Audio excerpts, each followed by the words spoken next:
महाराणा प्रताप ने अकबर को हराने की कहानी एक अद्भुत साहस और रणनीति की मिसाल है।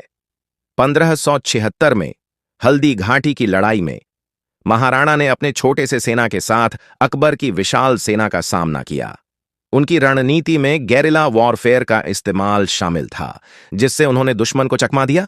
महाराणा प्रताप का घोड़ा चेतक भी इस लड़ाई में महत्वपूर्ण था। जब प्रताप को खतरा महसूस हुआ तो चेतक ने अपनी जान की परवाह किए बिना महाराणा को सुरक्षित स्थान पर पहुंचाया। इस लड़ाई में प्रताप ने अपने अदम्य साहस और देशभक्ति का परिचय दिया।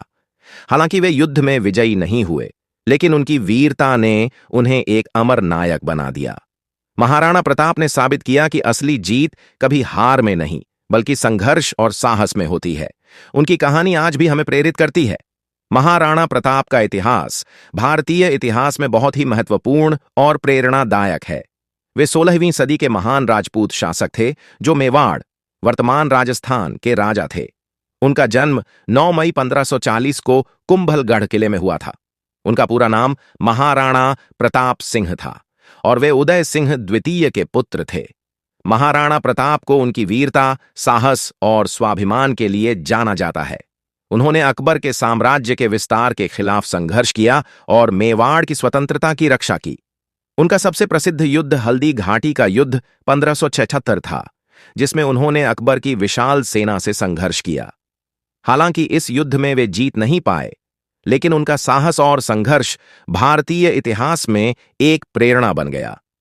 महाराणा प्रताप का सबसे प्रमुख गुण उनका आत्मसम्मान था। उन्होंने अपनी मातृभूमि को बचाने के लिए कठिन से कठिन परिस्थितियों का सामना किया और उन्होंने कभी भी अकबर की अधीनता स्वीकार नहीं की। वे अपने घोड़े चेतक के साथ भी बहुत प्रसिद्ध हैं, क्योंकि युद्ध में चेतक ने उनकी रक्षा की और अपनी जान दी। महाराणा प्रताप की मृत्यु 19 जनवरी 1597 को हुई। वे एक महान शासक और वीर योद्धा के रूप में आज भी लोगों के दिलों में जीवित हैं। उनके बारे में कहानियां और काव्य रचनाएं भारतीय संस्कृति का अहम हिस्सा।